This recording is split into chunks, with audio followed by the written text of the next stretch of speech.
Good afternoon, everyone. Can everybody hear me okay? Well, welcome. It's just 3 minutes after 2, so I think we'll get along with our program. It's a hot summer day, and many have traveled from near and far, so we want to do that. I just want to let everybody know today that we're also video broadcasting this so we can show it to our other members after this event or whoever's interested. But if you ask a question at any time or towards the end, we'll purposely want you to speak into the microphone so that the folks who watch it later or on videocast will be able to hear that. Without further ado, my name is Marianne Healy Rodriguez, and I am the regent of the Westfield chapter of the Daughters of the American Revolution. And it is my pleasure to welcome everyone to this exciting event on behalf of our entire chapter. The Daughters of the American Revolution was founded in 1890 and headquartered in Washington, D.C. It is a nonprofit, non-political volunteer women's service organization dedicated to promoting patriotism, preserving American history, and securing America's future through better education for children. Our Westfield chapter of the Daughters has been incorporated since March of 1920, and today stands about 90 daughters strong and growing. If you have an interest, we'd love to talk to you, and there's an information sheet at the side after the program. Please don't hesitate to ask questions after today's chapter. Many of us are here, and we're eager to satisfy any interest you may have, and I'm sure our speaker will be able to do so as well. As you came in the library, if you did not see, we also have this month a shared display with the Westfield Sons of the American Revolution at the entrance of the library. And I want to thank a lot of the members, Diana and Gail, who actually provided some of the interesting artifacts for that display. So please take a look. Lastly, I want to take a moment to express a special thanks to our Chapter 2nd Vice Regent, Diana Kazassis. She really was the energy and the motivation behind us getting this program and finding an exciting speaker for us, and so we really appreciate that. Thank you, Diana. So, let me get on with the matter at hand. We are pleased to welcome Trish Chambers to Westfield today. She is a renowned author and historical speaker and has been presenting interesting and dynamic historical programs since 1998. Trish has a unique and energetic presentation style, a la the Suffragette, love it, that combines humor and realism in presenting the subjects she discusses. She's appeared at national parks, schools, libraries, historical societies, colleges, quilt guilds, and senior facilities all along the eastern seaboard. Trish has appeared in TV for the History Channel, on radio, and in the movie Gods and Generals, a great movie, I might add. So, nice contribution. She has received numerous awards for her work with the developmentally challenged and the elderly as well. The New York State Assembly and the New York State Senate have recognized Trish for her participation in the Orange County Rehabilitation Support Services Speaker Forum. I'm actually a child of Orange County, Middletown, so that's a great place. Trish is the author of 2 nonfiction books, Civil War Women, Their Roles and Legacies, and Lighthouses of the New Jersey Lighthouse Challenge.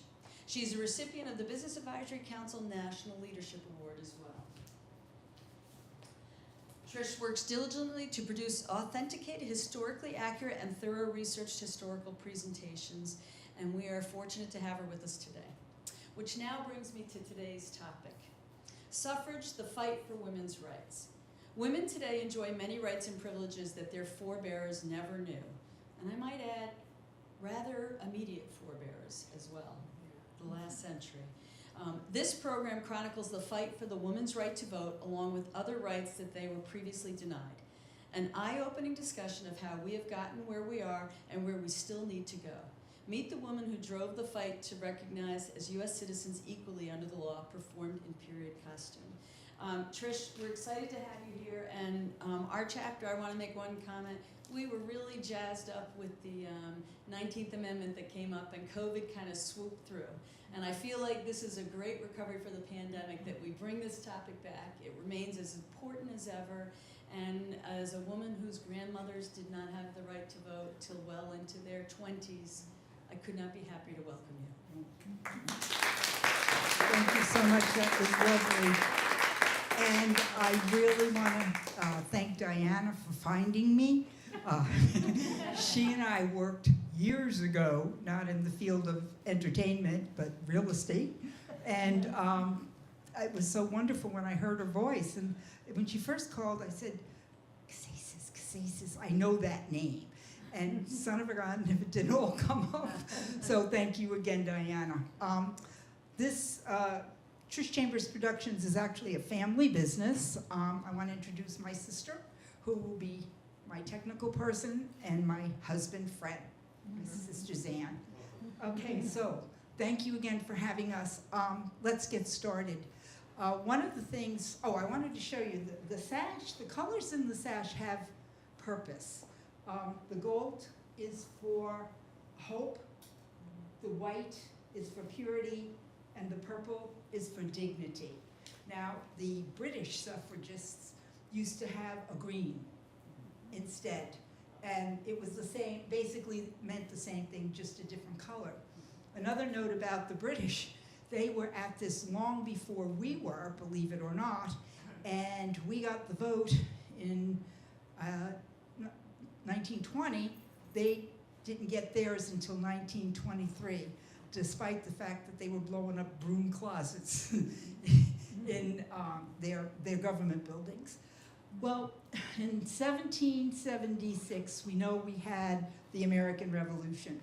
But in 1848, Elizabeth Cady Stanton actually said that women of that period, 1848, had more right to be rebellious and more right to fight because of the way we were considered civilly dead. And you're going to hear this come up a number of times throughout the presentation. Now, one of the things when you walked in, I was holding the sign and it didn't say votes for women, it said equal rights for women. Our law is based on English common law. And the English common law basically just denied the existence of women. It was truly a man's world, to the point where the earrings you wore to your own wedding did not belong to you after the service, after the marriage ceremony. That's just the way it was. So one of the things that we try to share when we do the suffrage presentation is that it's much more than a permission to vote. And that, believe it or not, prior to the 1848 Seneca Convention, there were women out there who not only had the right to vote, but also had land and were considered part of the citizenry, and then it disappears. We also have more people. I know when I was in school, it was Susan B. Anthony and Elizabeth Cady Stanton. Through this entire presentation, you're going to meet many other women who each in their own way contributed to making this happen. And the beauty of the movement in the United States was the fact there were two approaches that, when they finally stopped fighting with each other, became magnificent to get the vote for women. So we're going to walk through all of that. All right, the cult of domesticity existed in the 1700s. And basically what it was you have to just be there. Try to be a little shadow. See if you can become a rose in the wallpaper. And basically, it denied every bit right that a human being should have and all the men could have. So what if you could not own property, sign a contract, keep your children, initiate a divorce? It didn't matter how bad he was. What he could do for you was, if he decided he maybe met some sweet young thing, there was no issue, there was no property settlement, he put you in an asylum because you were hysterical, okay? There was no place for you to go, there was no one who was going to advocate for you. So that was one of the things. He could take you to court if he felt he was being denied his marital rights. He could take your children and send them to Aunt Tilly in another state and tell you you cannot see them. So all of these things were in existence, and they were an accepted practice at that time. You as a woman had nothing. You couldn't own property. If you inherited stuff, he took it. If you had any money coming in, a dowry, it was his. There was nowhere for a woman to be anything more than, as I said earlier, civilly dead. We didn't exist. Okay, now, as I told you, this started really early. In 1645, Deborah Moody owned a land grant from the Dutch, and she voted in all of the civil activities. It's documented there. 3 years later, Margaret Brent comes up and votes as a landholder. And in 1773, Mercy Warren starts writing publicly in her own name, unheard of, because you weren't really supposed to do that, and brings up the idea of citizenship and education for women. That was her banner. And then Abigail Adams, this one really makes my teeth hurt. Abigail Adams, we have a lot of records because of her correspondence back and forth with John. And when they were getting together to put the laws in place for the United States, she said, "John, please remember the women." And he says, "But I cannot but laugh that you would think we would give up our male privileges." And then he got to be president. Okay. Now, suffrage and early activism. Mary Wollstonecraft. Oh, I have to always struggle over that one. Anyway, Mary was the Gloria Steinem of the 1700s.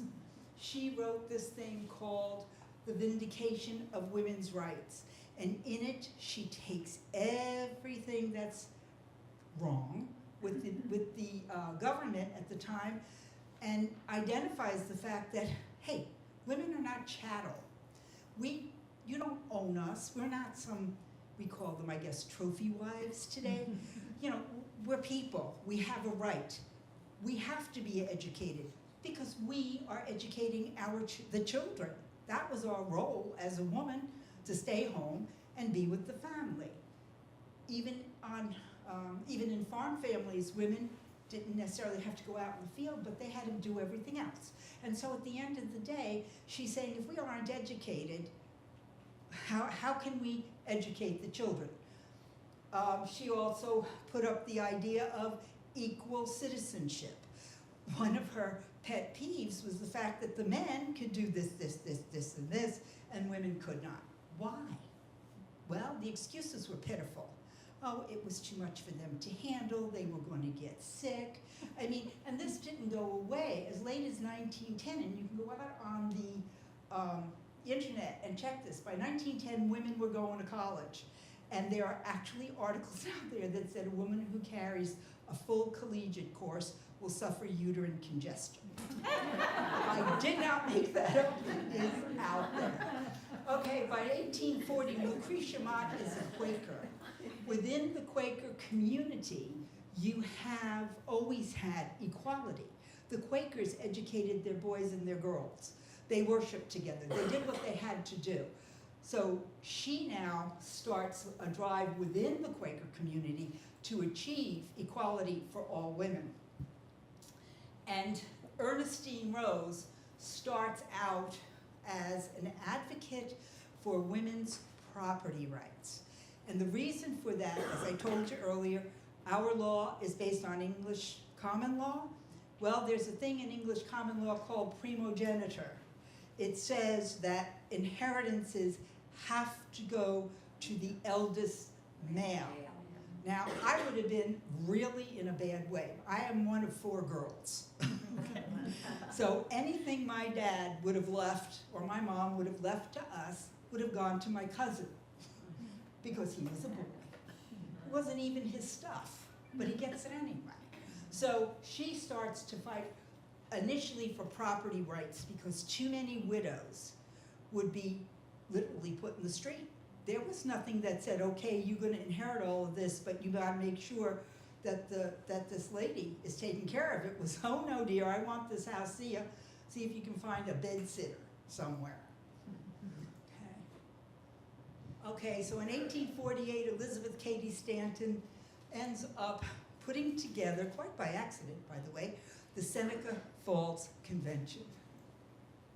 Okay, so just before we go there, I just want to give you a quick synopsis. So at 1700, the men owned their wives. By 1800, believe it or not, abolition, the abolition movement, put a spotlight on women's problems like you couldn't believe. Because when you sit there and you say, well, the enslaved had no rights, the enslaved owned nothing, the enslaved could be moved at somebody else's beck and call. And all of a sudden, the women are going, hey, that sounds familiar. And so abolition really started it. By the mid-1800s, we've got the suffrage beginning specifically 1848. And in the late 1800s, women are starting to make changes in society. At the turn of the century, women were starting to go to school. They would go to law school. They couldn't sit for the bar, but they were going. Some of your major colleges, Vassar, Bryn Mawr, all of the big ones, Sage, they all were opening their classes to women, even their medical schools. Okay, women had to take their classes by themselves, but they were letting them in, whereas before, they couldn't. And just as an aside, as late as 1940, there were certain curriculums women were not allowed to go to. Engineering and architecture being the 2 big ones. And then by the 1900s, women, I love that picture, women are starting to take a stand, you know? They're saying, I'm going to school. I'm going to work. I'm going to live somewhere other than on the farm. They're graduating. About 56% of the graduates at this period of time were female from high school, and another 36% were graduating from known colleges. All right, so it all starts, believe it or not, with the Tea Party. The women used to have these meetings, gatherings, called conversations. And basically that's when the women, you know, neighborhoods or what areas all got together over tea and crumpets, and they began to talk about what they're seeing and how they're feeling and what can we do? That was the big question. So Jane Hunt, the lady on the end, decides we're going to have a conversation. And all these women went. There's Elizabeth Cady Stanton as a child. But I mean, you always see all her later year photos, but that's really what she looked like. Anyway, Lucretia Mott is showing up. So we see them all gathering at Jane's house. Okay, so they're talking, and they decide, hey, let's have a meeting, a big meeting. And Seneca Falls was near, and there happened to be a minister in the Wesleyan Church in Seneca Falls who was really sympathetic to the women and their lack of rights, civil rights. And so he said, sure, you go ahead, and you can use the church for a meeting. Now these ladies figured they were just going to get a few of the neighbors to pop in.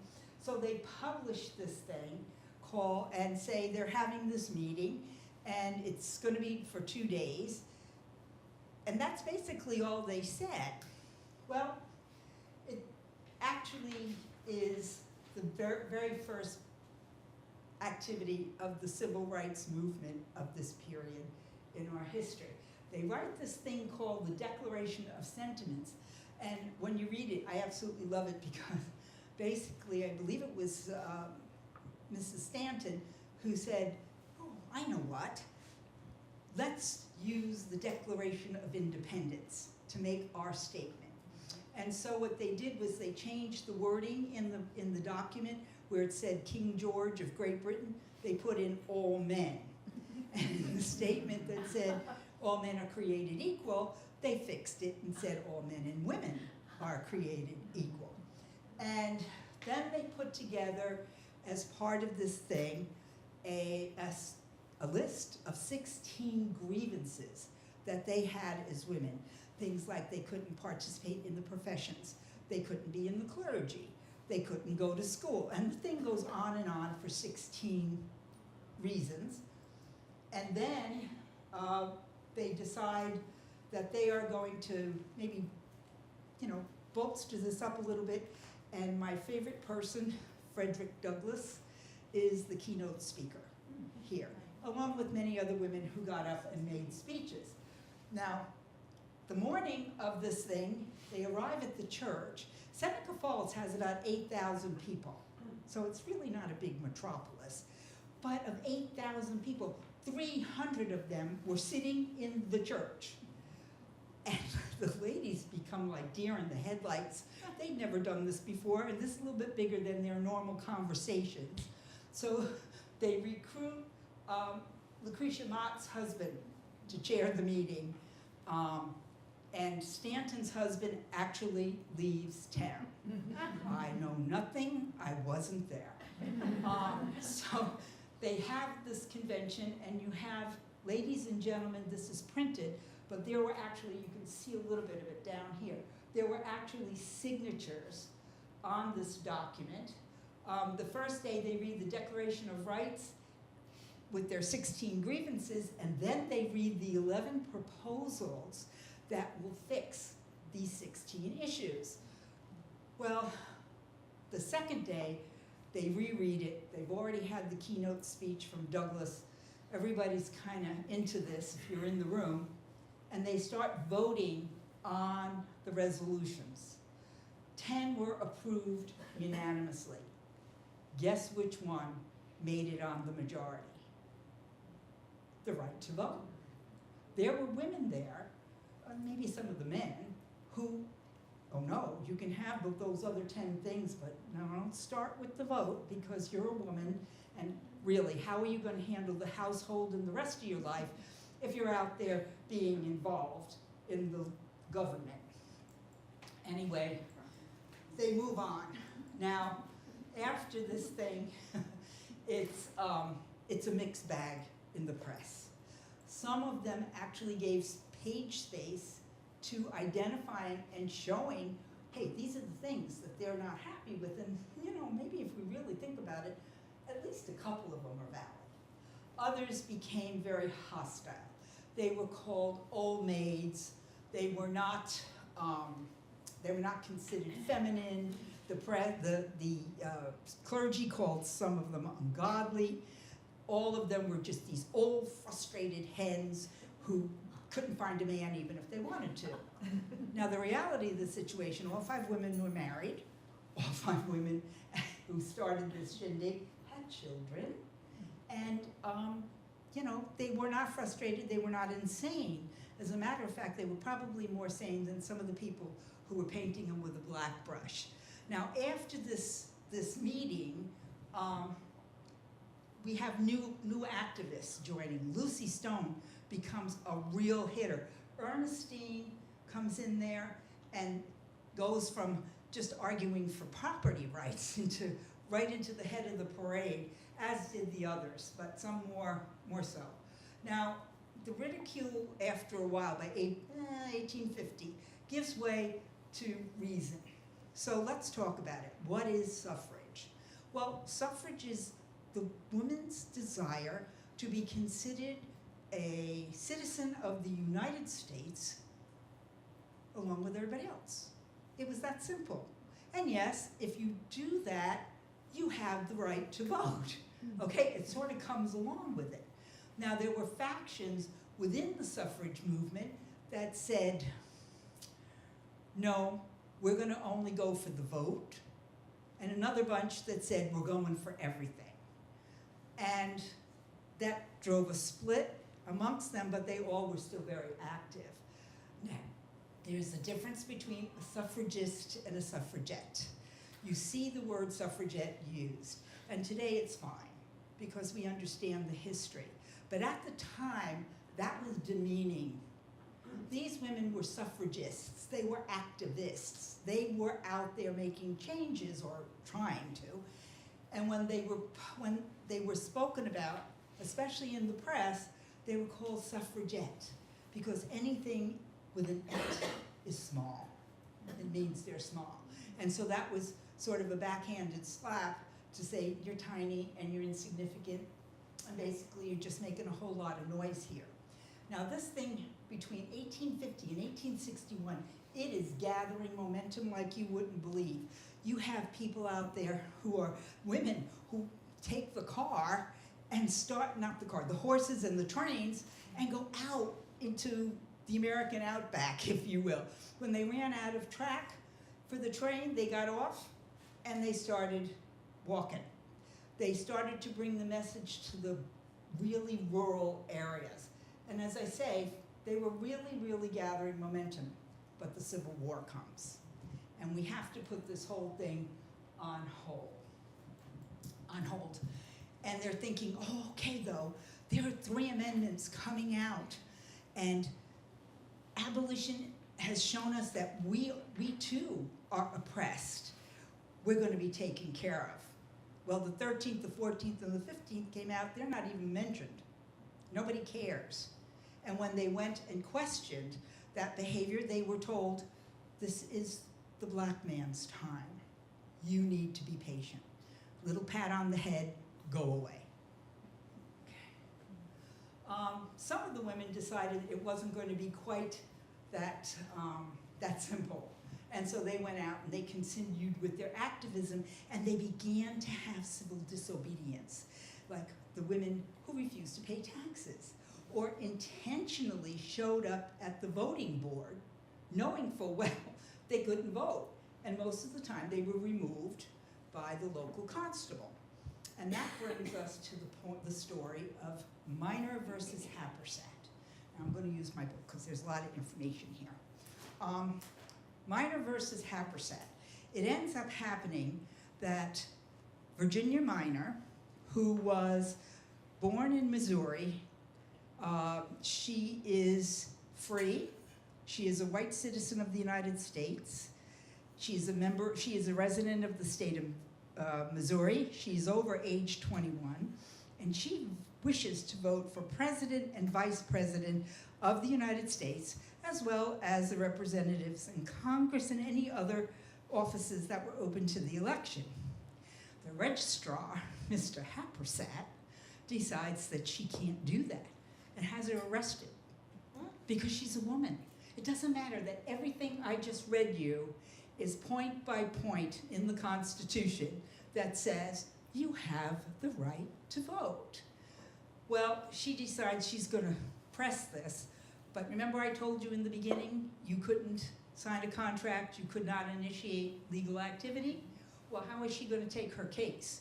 Her husband files it, and it goes all the way to the Supreme Court.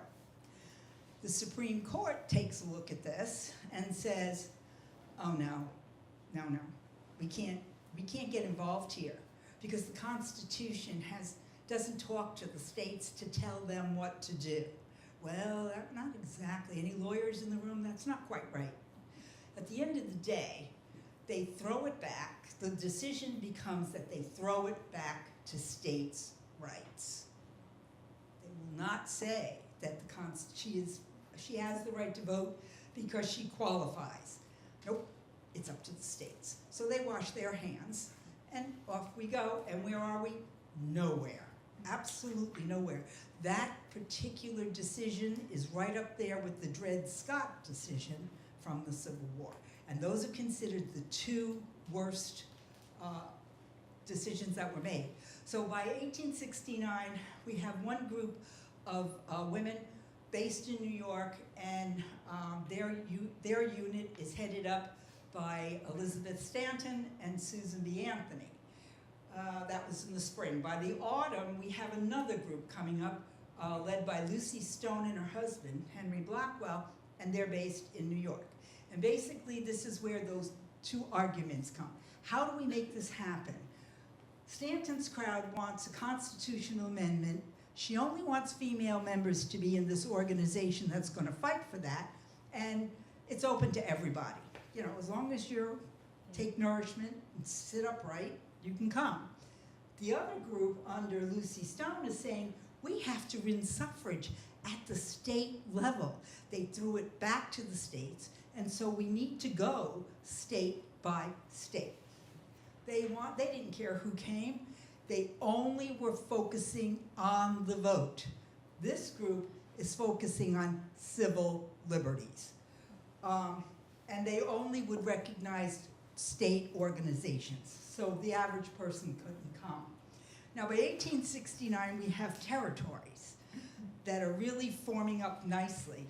And so the first territory to come in and say, we will give the franchise to the women is Wisconsin. It's then followed by Utah, the Utah territories. Now, this is great. Women are sitting over here looking at a possibility of being normal.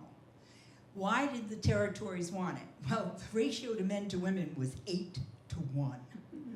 The other thing was spinsters, school teachers, widows, whoever, if they came, they would bring their money. So how do I get all these wonderful lovelies here? I give them the franchise. I tell them that you can come, take a parcel of land, and as long as you're willing to work it and farm it, 6 months later, it will be yours. You want to come and open a business? Great. Come and do it. We'll support you. They needed everything. Women were going out there as midwives. They were going out as holistic healers, teachers, nurses, even lawyers, because when they got here, they were capable. They were able to open their own businesses. And again, I sound terrible, but women had to prove themselves. Nobody could say, oh, she's going to be a good entrepreneur. They didn't allow that. So she'd open up her business, and lo and behold, it was successful. She had her property, and lo and behold, it was productive. Then they got to be, not only to vote at the local level, but they got to be part of the government. There were positions that they were given. All right, sheriff, mayor, whatever. But they were positions within a government structure. And what did they do? They did marvelously. They set a standard for what it would be. And so once again, they have proven themselves. The other big hitter here was, remember I told you couldn't initiate a divorce? Well, if you could take your kids, sneak out under the cover of darkness, and get here. In 6 months, once you establish residency, you could file for divorce. And he couldn't stop you.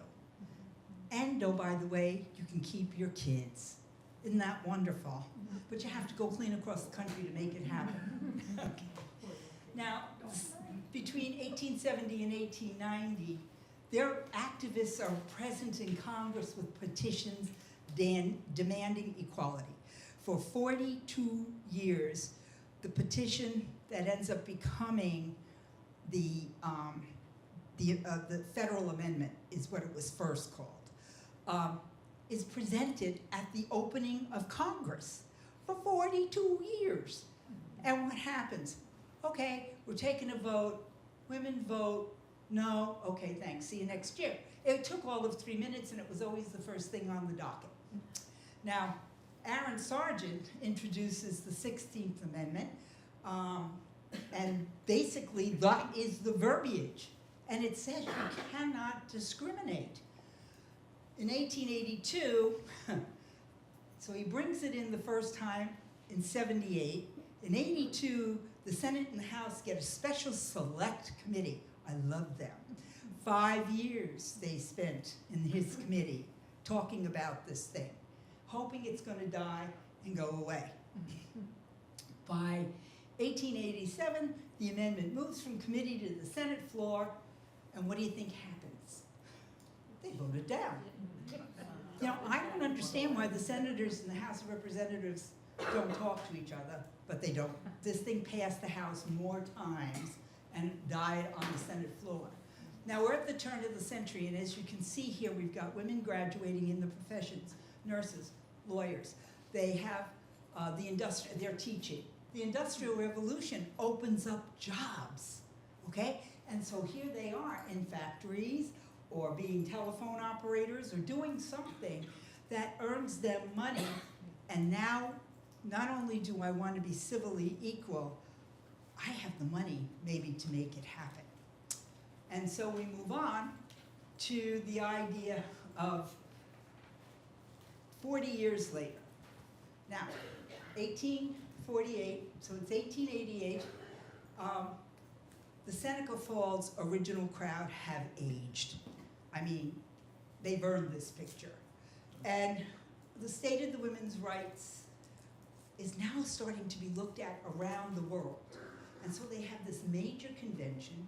It was sort of the goodbye convention where the older generation was saying, we gotta pass the torch, you know? It's time, and it's good because what happens is new blood, new eyes, new methods. But it's international, and so they're talking about changing women's rights around the world.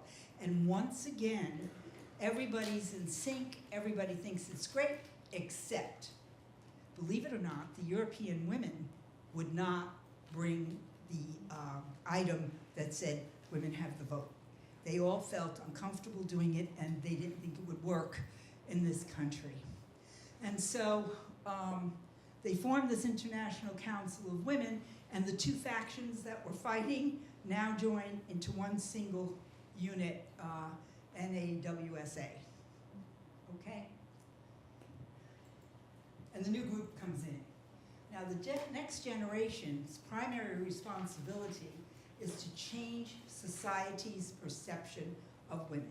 Women, as I told you, are thought to be fragile, incapable, gosh, hysterical, I don't know, put a negative to it. It was in the list. And so one of the things that this new group, these new activists, have to convince women, you can do this.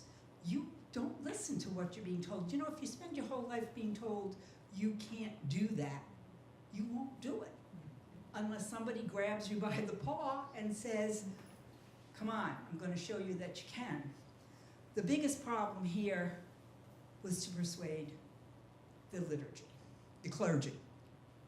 They would be pulling statements out of the Bibles, editing, only taking part of a paragraph or phrase, so that what they were saying from the pulpit matched what they were thinking. It's not necessarily true liturgy. So the idea was to get in there and tell them, look, you don't want to support it, that's fine, but stop saying why it can't be done because God said so. That's not exactly right. And women had to show that they believed in themselves. They had to stop sitting in the corner hoping that somebody didn't die and leave them on the streets. They had to develop strength and self-reliance. Now, according to some of the primary sources, make the world a better place is one of the dying statements that Lucy Stone told her daughter. And now we move into the next generation. And here they are. They're different, they're wealthy, they're experienced. Harriet Stanton Blatch, that's Elizabeth Stanton's daughter. And we have new constituencies added. You've got the wealth coming in. Eleanor Roosevelt, Jane Addams, Catherine Dorr McKay. She's the wife of the guy who forms Telephone and Telegraph. They come in and they bring in money, for sure. But they're all working in settlement houses in their various cities, and therefore they are bringing in a new constituency, the naturalized citizens, who now are going to join the fight.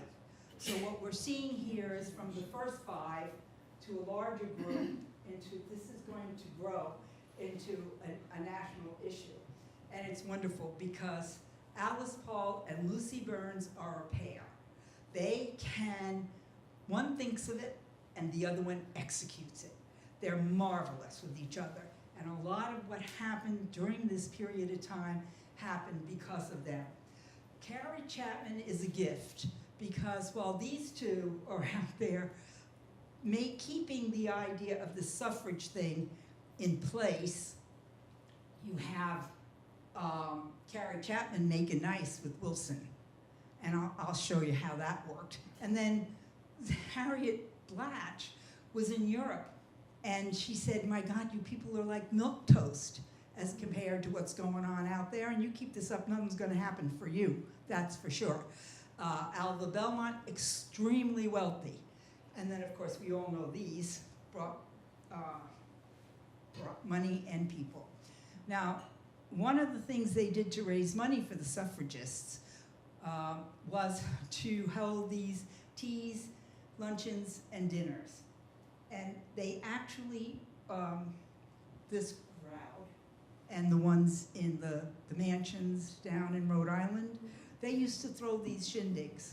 And of course, it cost you to get there. But they went so far as to have crockery and dinner dishes made for the cause. These are replicas, of course, but they would do it. This would be a tea setup, and then they would do full dinners, multiple plates, and they have them because they truly believed in it. But you had to remember, when you go to one of these parties, please bring your wallet. Okay, so now we have a new plan, new tools, new people. And the first thing they do is they take to the press. We've always said the press is a really strong arm of opinion. And so the suffragists actually begin their own publishing. They come up with up to 21 newspapers. The suffragists, of course, being the first. Emmeline Pankhurst and her 2 daughters were the militants from England. They were blowing up the broom closets and breaking windows in Parliament and basically making a nuisance of themselves. But they got recognition, and so they bring in the British. And Emmeline and her 2 daughters come to the United States and kind of have a hands-on training session, if you will. Now, by this time, we've got cars, and so the ladies are taking their cars and they're driving cross-country. You can see they're actually papering an outhouse. I had to cut it to get it in here, but that's an outhouse. But they stuck it on everything, and if they had nothing to stick it on, they handed it to you to bring the cause to the rural women. We didn't have CNN or ABC or whatever is out there that they could sit out on the farms and know what was going on. Those women didn't even know what suffrage was initially, but then our girls start showing up. They also take part in major events. You can see them walking and carrying their signs for like a Labor Day parade or a 4th of July parade. They did it, and then they started to target politicians by name. It was like, Trish did this, that, or the other. Don't vote for Ann because this, that, or the other thing. Today, you know, everybody gets a little nervous about defamation of character and stuff, but in this time it didn't matter because the name of the game was keeping them in public view. So Lucy Burns and Alice Paul actually begin to architect these major events. Now, this particular one you see up there was one of the first. It was done the day before Wilson arrived at Union Station for his inauguration. And here's like the small handful of people. Where are they? They're on Pennsylvania Avenue watching this magnificent, absolutely magnificent parade that was kicked off by Inez Mulholland, who was an attorney, riding her white horse. There were 100 floats, 100 bands, 26 floats, and 6 chariots that represented the people who, the first 6 states that were sort of okay with this voting thing. They had magnificent actions and tableaus set up on the major buildings, as you come down Pennsylvania Avenue. The actual parade was over 3 miles long, and it looked like a moving rainbow. College graduates led off the parade wearing cap and gown.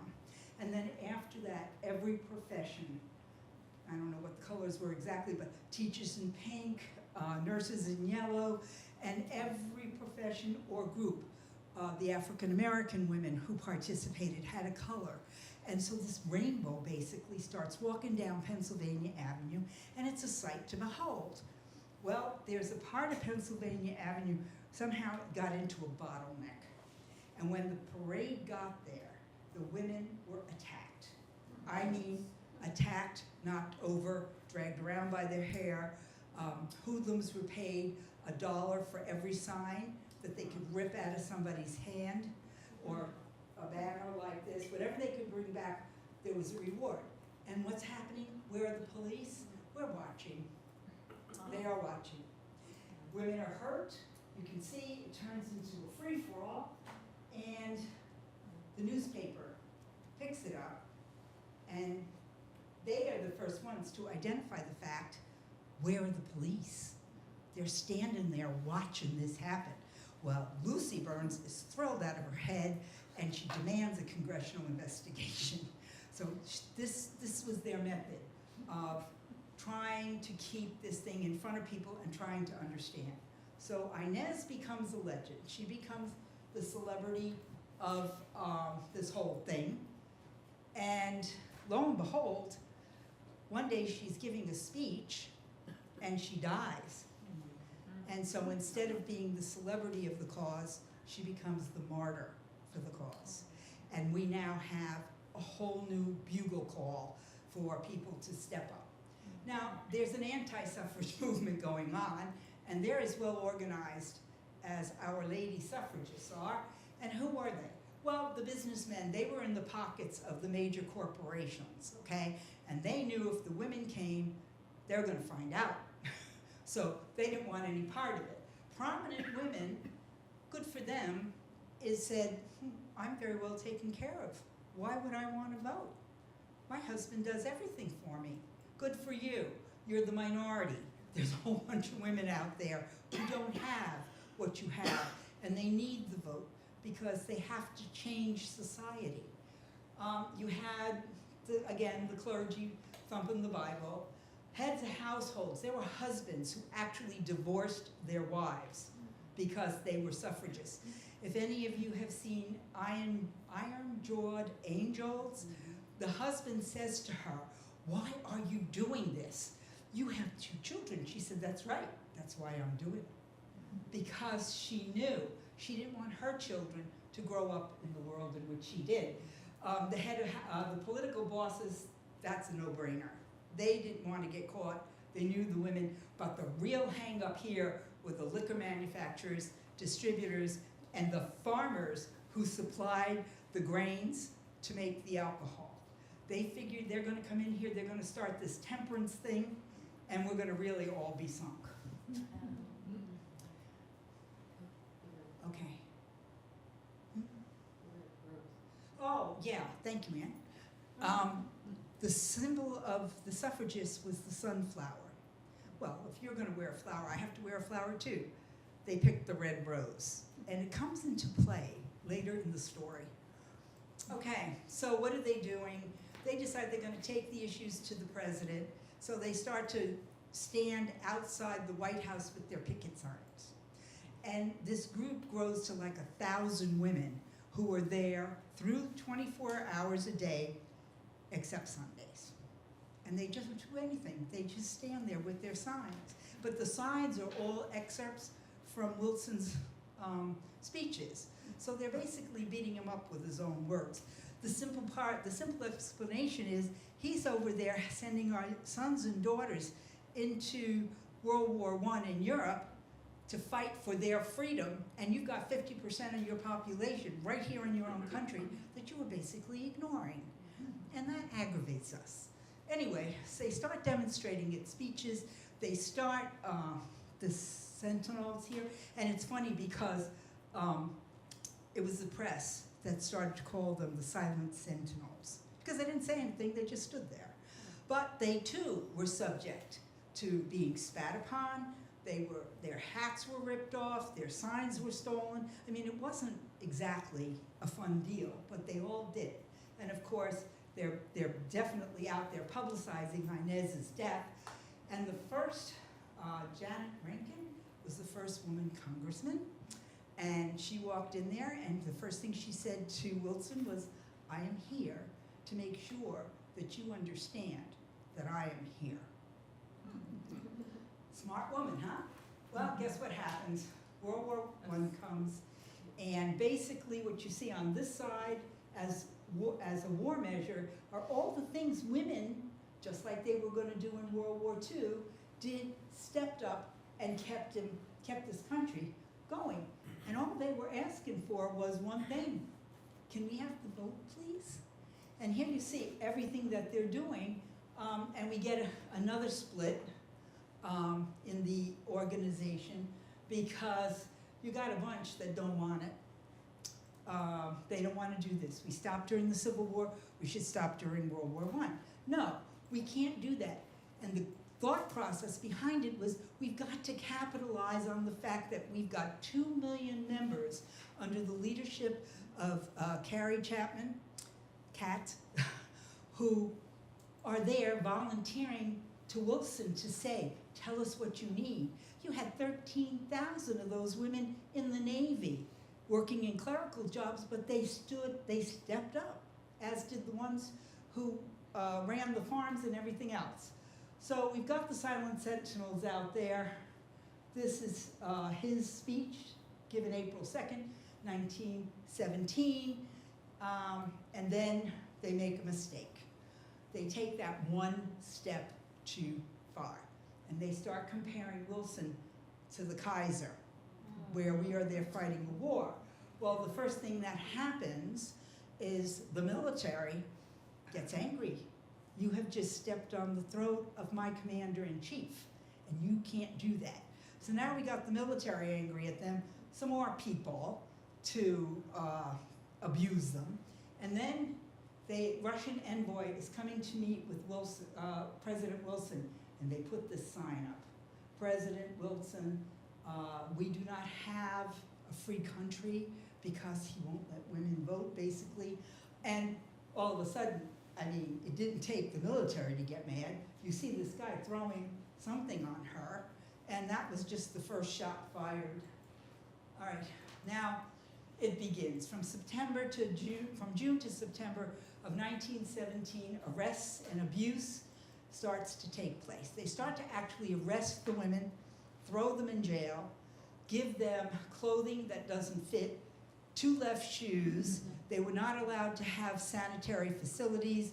They were not given hair combs. The food they were given had worms and all kinds of disgusting things in it, and so they decided they're going on a hunger strike. Well, that isn't good. So they start force feeding 3 times a day. Now, Wilson allegedly sent somebody to take a look at all this, and he comes back and tells Wilson what he wants to hear. Don't worry about it, they're fine. In the meantime, they're being hung up in the cells by their arms and left that way overnight. There are bruises all over them because they're grabbed by the neck by the guards. See, people don't understand that for us to get this vote, these women had to endure this. Well, finally, the Supreme Court of Virginia, the state Supreme Court of Virginia, hears their problem, because they're in Occoquan, which is down in Virginia, and several other places. And so they get the case into the Virginia court, and the women are brought in their filthy clothes, stinking, bruised, and some of them so sick they couldn't even sit up. And so what happens? Wilson's got a publicity nightmare on his hands. These pictures are all over the place. It's all over the country. This is what's happening. And so they first hold a recognition of 100 of the women, and each of them who had been incarcerated got a little necklace with, that's actually a cell door. And if you had been arrested, you got that. After this, they took their clothing and their bad shoes, got on a train, and called themselves the Jailbird Express. And went everywhere a train track was laid to tell the story of what they endured, how they endured. And believe it or not, they started to sweep up a whole lot of support. Now, Wilson is scared to death. And so he capitulates and he starts putting pressure on the Democrats to say, you will support this. So half-heartedly, Congress considers the thing, it passes the House, this is the second time, it passes the House, goes to the Senate, and they lose. They are going to lose this one by one vote. So what happens? They get more angry. They're lobbying the senators to try not to, to try to make this work. And in retaliation, new arrests begin, new abuse in the prisons. And so the Senate votes on October 1st and kills it by 2. The war ends in November of 1918. Congress reconvenes, and they're supposed to be considering this bill. Yeah, okay, we'll take a look at it. The watchfires are begun at the White House and in any place that predominant politicians were appearing. And the watchfires were basically that. It was a tub with a fire in it. And what they do is they take Wilson's speeches and tear them up, throw them in. Naturally, it drew attention. Alice Paul, remember, she was the militant, and Carrie Chapman Catt was the one that was playing nice with Wilson. And so instead of one doing one thing and the other one does the other thing, they put a strategy together. And basically what it was, Chapman Catt and her constituents were going to lobby the political people, try to remind Wilson, we had 2 million women working for you during this war. And she was going to try to go state by state. Alice Paul, she's going to continue, but she's ratcheting back her militancy. But she's keeping this thing out there. So now, Wilson is dying on his feet. I mean, you talk about public opinion, it was sliding rapidly downhill. And so he not only, he goes and he puts pressure on them, and he gives a big long speech that says, we made them partners in the war, why should we not make them partners in democracy? And the Senate goes, yeah, right, and they defeat it once again by 1 vote. All right, so between March and May of 1919, the suffragists are out in force, and the antis are pushing back to the point where Wilson uses his executive power and calls a special meeting of Congress. And his idea was, you need to do this. Please, I'm dying in here. And so he convenes this thing. Of course, the House approved. In this case, with 42 votes to spare. All right? I think they like this whole concept. Goes to the Senate on June 4th, 1919. And, yaha, the suffragists are out in force, reminding the senators, you need to help us. The antis are out there taking a different approach. They would go to some of the senators and say, you really need to take a train to the country when that vote comes in. Or, if you don't vote against suffrage, I'm going to tell your wife where you go. Or, here's a whole, liquor-free life for you if you vote correctly. To the point where the suffragists were actually patrolling the train stations the night before the vote to keep these guys from leaving town. Now, so anyway, the Senate get smart, they go and they let it go. They let it go through, not by a large margin, but who cares? What happens now? We need ratification from 36 states. 34 states have already come in. That says we only need 2. Okay. Now, everybody heads to Tennessee. Now, the white ones have already come in. This group down here said, don't even bother me, because I will never approve. And so there were really only a couple left, and so they thought Tennessee would be the right place to go. And it starts. You know, you have to work with us. They lobby everybody. They do everything they possibly could. And then this one new senator, Harry Burns, walks in on the day of the Senate vote with a red rose. And nobody at this point knows it's so close. This thing can go either way.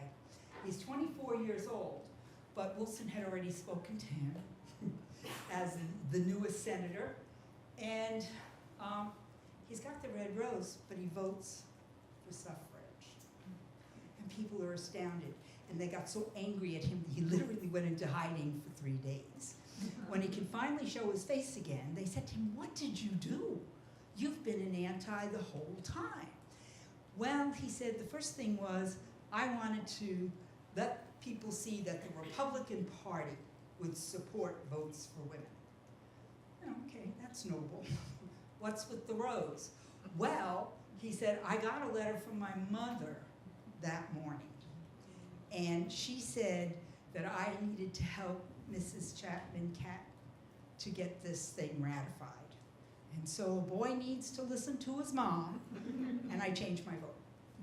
Bless your heart. The Senate goes and approves 25-4. I guess they were just getting tired.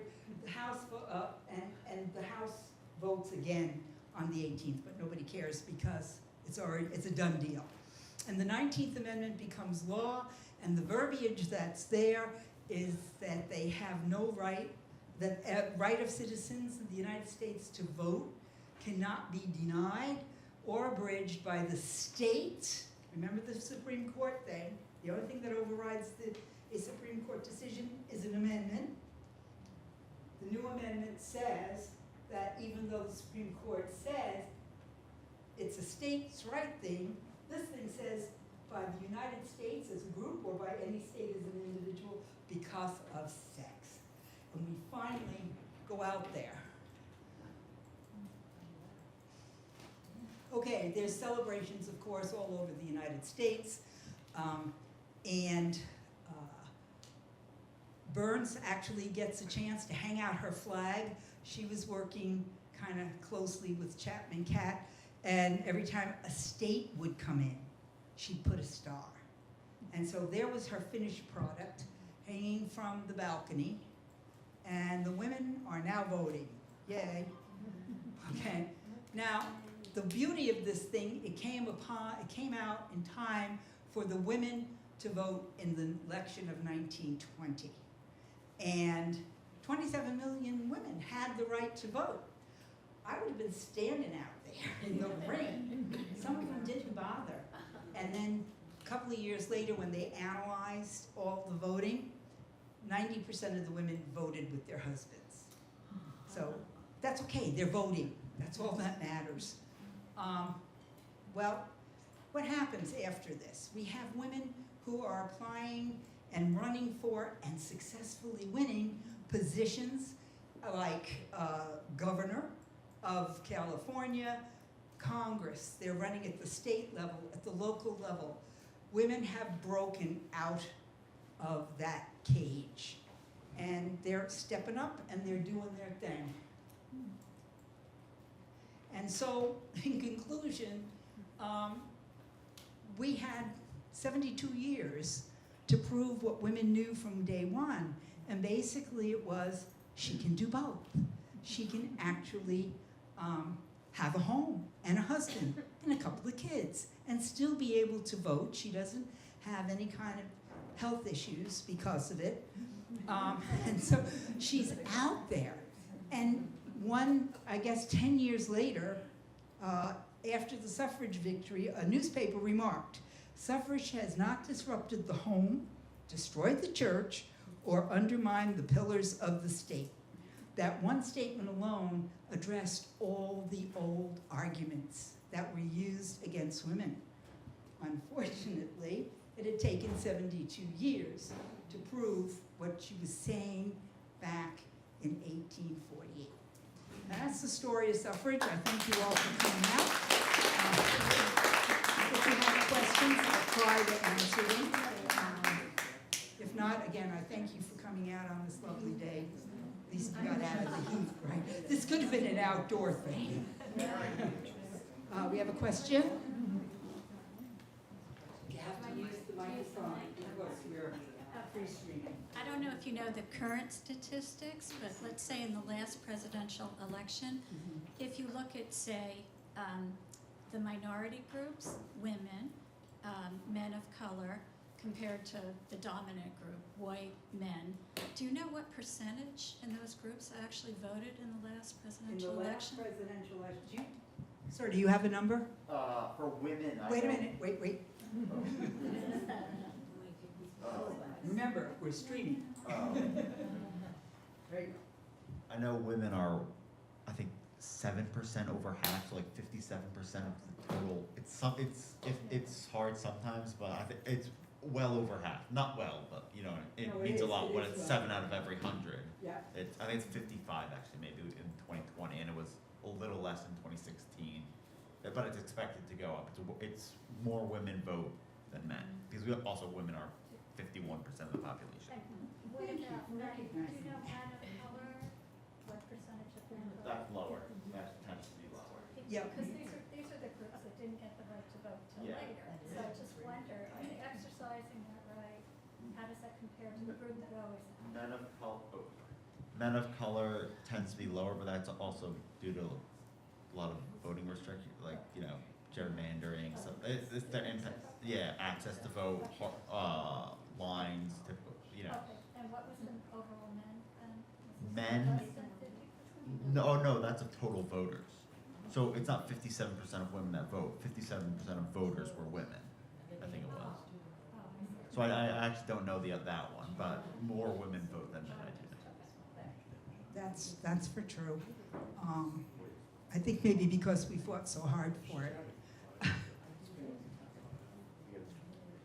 Not to politicize it in any way, but of course, kind of going back to what you said, the roots ran deep with the primogeniture and all of that, we want to keep in mind Lily Ledbetter, you have the right, but we're going to pay you less. And so we shouldn't forget the fact that for daughters, for nieces, for our country, a day's work should be a day's work.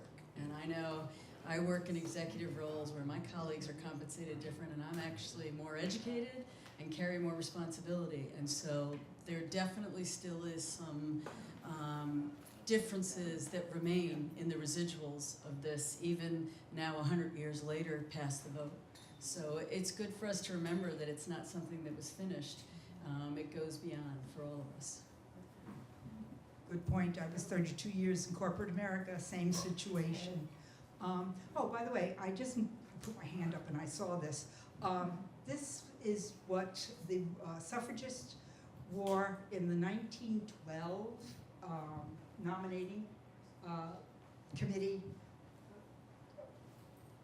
Teddy Roosevelt decided to run for a third term, and it became the Bull Moose Party. And at his convention, he had a whole bunch of suffragists there, and you could identify them as the people who were supporting him by the red bandana that they wore on their wrist. In that convention, one of our people, one of the ladies who we spoke about here, the one from Chicago, Ann.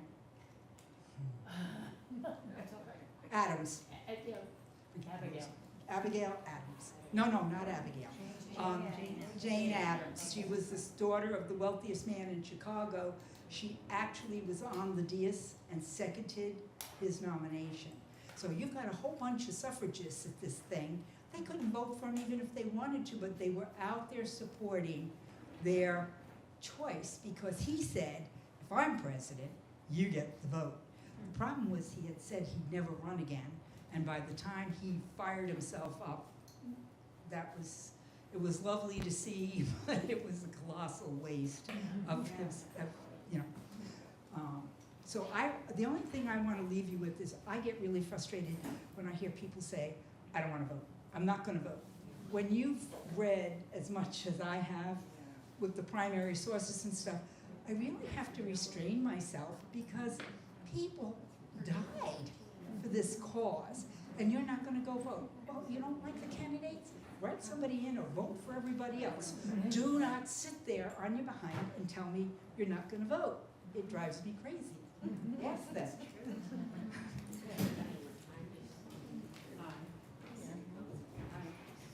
What about black women as activists in this? Oh, yes. But I didn't see any. No, you didn't. The question was, what about the black women? And she did not see any in there. And that's because they were always kept in the background. That 2 miles parade I told you about, there was an entire contingency of black women. Black women were sometimes accepted within the groups that were activists in their area, and sometimes they just weren't. And when that happened, they had to go off by themselves and try to support this thing in any way that they possibly could. But there were several black activists, but not in this piece. This piece was the kickoff and really how we started what we had to do. There were tons of organizations and women's groups that were working in the background. But you got to remember something else. Some of these women who were activists as suffragists, they would come home and find their belongings on the street. They were nurses, they were teachers, but the landlord didn't like what they were doing. No place to go, no recourse. So that's what I say, spread the word, just get out and vote, I don't care. Nobody does. This is your privilege.